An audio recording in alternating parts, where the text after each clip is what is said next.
Hello दोस्तों, warm welcome to you on my channel Horizon Classes. दोस्तों, आज के इस वीडियो में हम difference between contract and agreement देखेंगे। यानी दोनों एग्रीमेंट या कॉन्ट्रैक्ट में क्या अंतर है वो आज हम इस वीडियो में जानेंगे। ये आपको 5 मार्क्स में क्वेश्चन पूछ सकता है आपके एग्जाम्स में। सो इंपॉर्टेंट क्वेश्चन है, इंपॉर्टेंट कॉन्सेप्ट है, गौर से समझिए और अंत तक वीडियो देखिएगा। दोस्तों, अब आपके माइंड में चल रहा होगा कि कॉन्ट्रैक्ट और एग्रीमेंट में भी क्या डिफरेंस हो सकता है। हाँ दोस्तों, कॉन्ट्रैक्ट और एग्रीमेंट में डिफरेंस है। क्या डिफरेंस है? बहुत ही छोटा तरह का जो डिफरेंस है, ये जो मैंने मीनिंग लिखा है ये अपने वर्ड्स में लिखा है। आप सिर्फ अगर कॉन्सेप्ट समझ लिए तो ये डिफरेंस आप इजीली लिख सकते हैं और इजीली आप पढ़ भी सकते हैं। पढ़ने की तो जरूरत नहीं है, आप इजीली समझ सकते हैं जब आपको मीनिंग समझ में आएगा। सो चलिए दोस्तों, यहाँ पर है basis of comparison. Basis of comparison यहाँ दिया गया है। यहाँ पर सारा एग्रीमेंट्स का लिखा हूँ और यहाँ पर सारा कॉन्ट्रैक्ट्स के बारे में लिखा है। चलिए फर्स्ट जानते हैं, फर्स्ट दोनों का मीनिंग क्या होगा। फर्स्ट हम देखेंगे एग्रीमेंट का meaning. An agreement is consist of an offer by one party and its acceptance by the other. So यहाँ पर एग्रीमेंट में क्या करा है, एग्रीमेंट कंसिस्ट है दो चीजों से, एक से ऑफर और दूसरा एक्सेप्टेंस। यानी इसमें एक जना ऑफर करता है और दूसरा जना एक्सेप्ट करता है। फॉर एग्जांपल के तौर पे एग्जांपल देके समझाऊंगा। हमारे पास ए और बी दो लोग हैं। ए ने यहाँ पर अपना घर सेल किया 10 लाख में, 10 लाख में बी को घर अपना सेल किया। तो यहाँ पर ए क्या कर रहा है, ए ऑफर कर रहा है और बी क्या कर रहा है, बी घर एक्सेप्ट कर रहा है। यहाँ पर ए क्या है, ए ऑफर कर रहा है अपना घर और बी एक्सेप्ट कर रहा है। बी इन रिटर्न क्या देगा, बी इन रिटर्न पैसे देगा। तो बी यहाँ से ऑफर कर रहा है पैसे और ए एक्सेप्ट कर रहा है।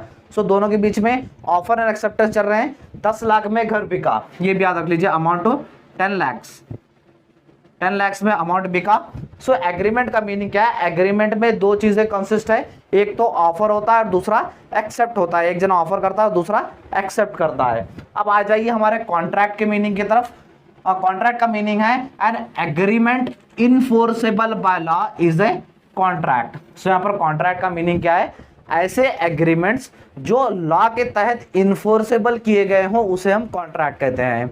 यानी एग्रीमेंट जो कॉन्ट्रैक्ट जो लॉ के तहत इनफोर्सेबल किए जाए वो कॉन्ट्रैक्ट कह रहा है। अब जैसे एग्रीमेंट में हमने एग्जांपल ले लिया, A and B offer and acceptance होता है, और एक नया वर्ड आया इनफोर्सेबल बाय लॉ। यानी फॉर एग्जांपल के तहत मैं आपको समझाता हूं, 10 लाख में घर बिका था।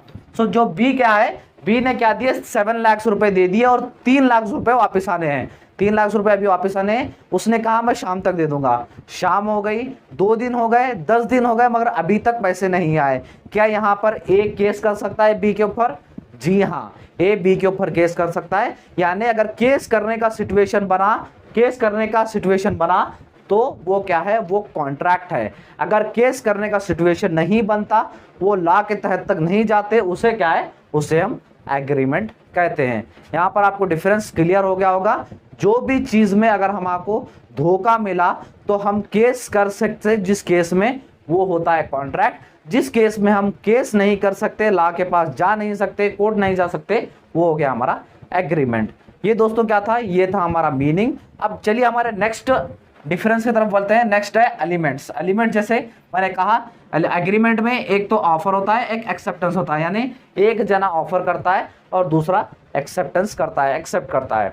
यहाँ पर कॉन्ट्रैक्ट में देखिए, कॉन्ट्रैक्ट में एलिमेंट, एक एलिमेंट है एग्रीमेंट और दूसरा है इनफोर्सेबिलिटी बाय लॉ। यानी एक तो हो गया एग्रीमेंट, एग्रीमेंट जैसे जो मैंने जैसे कहा, एक एग्रीमेंट हो गया और एक क्या होगा, इनफोर्सेबिलिटी बाय लॉ। ये तो हो गया एलिमेंट्स। अब नेक्स्ट आते हैं डिफाइंड इन। यानी इन दोनों का मीनिंग जो इंडियन कॉन्ट्रैक्ट एक्ट हम फॉलो करते हैं, ये सिलेबस पढ़ने के लिए वो कहाँ लिखा गया है, section 2 of E of contract act में लिखा है। और इसमें सेक्शन 2 सबसेक्शन ऑफ एच में यहाँ पर इसका मीनिंग डिफाइन किया गया है। दोस्तों चलिए दोस्तों, हमने अब हमारे 3 डिफरेंसेस देख लिए। अब बढ़ते हैं हमारे 4th डिफरेंस के ऊपर। 4th डिफरेंस है इन राइटिंग। क्या एग्रीमेंट और कॉन्ट्रैक्ट लिखना जरूरी है, नहीं है, वो देखते हैं। चलिए सो एग्रीमेंट क्या है, एग्रीमेंट लिखना जरूरी नहीं है, नॉट नेसेसरीली। आप लिख भी सकते हैं या नहीं भी लिख सकते। फॉर एग्जांपल, यहाँ पर मैं एग्जांपल के तौर पर समझाऊंगा। आप अगर एक शॉप पे जाते हो, किराना सामान का 5 रुपए का भी आप सामान लिए, तो आप क्या कर रहे हो, आप पैसे ऑफर कर रहे हो, वो पैसे ले रहा है, और वो क्या किराना आइटम जो आप ले रहे हो वो ऑफर कर रहा है एक्सेप्टेंस। यहाँ पर क्या आप एग्रीमेंट लिखोगे?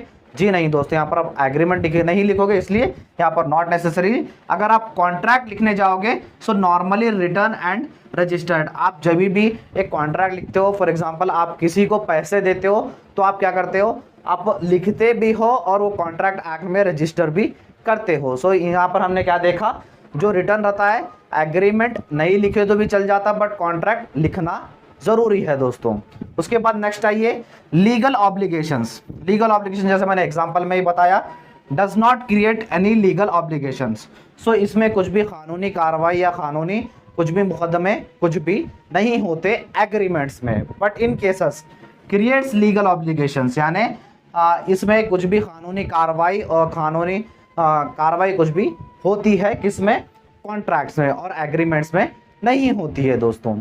सो नीचे का नहीं दिख रहा, मैं कैमरा सेट कर लेता हूं। चलिए दोस्तों, हमने 5 डिफरेंसेस देख लिए, लास्ट डिफरेंस देखते हैं। लास्ट डिफरेंस है one in another. One in another है लास्ट डिफरेंस।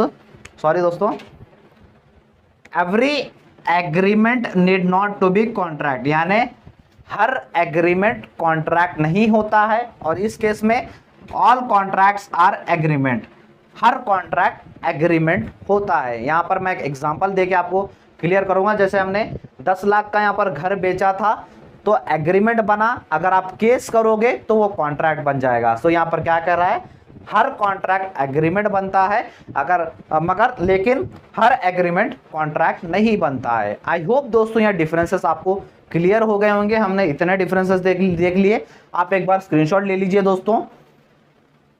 आई होप आपको ये concept difference between agreement and contract clear हो गया होगा। सो दोस्तों, मैंने बिजनेस रेगुलेटरी फ्रेमवर्क स्टार्ट किया था subject BCom 4th sem NEP syllabus के लिए। सो क्लासेस चल रही है, सिलेबस भी कंप्लीट होगा, नोट्स भी मिलते जाएंगे, इसलिए चैनल के साथ बने रहिए, चैनल को सब्सक्राइब कर लीजिए। अगर वीडियो अच्छा लगा तो वीडियो को लाइक कर दीजिए और चैनल को भी सब्सक्राइब कर लीजिएगा दोस्तों। आपको इस सब्जेक्ट का प्लेलिस्ट का लिंक आपको डिस्क्रिप्शन बॉक्स में मिल जाएगा दोस्तों। Thank you so much.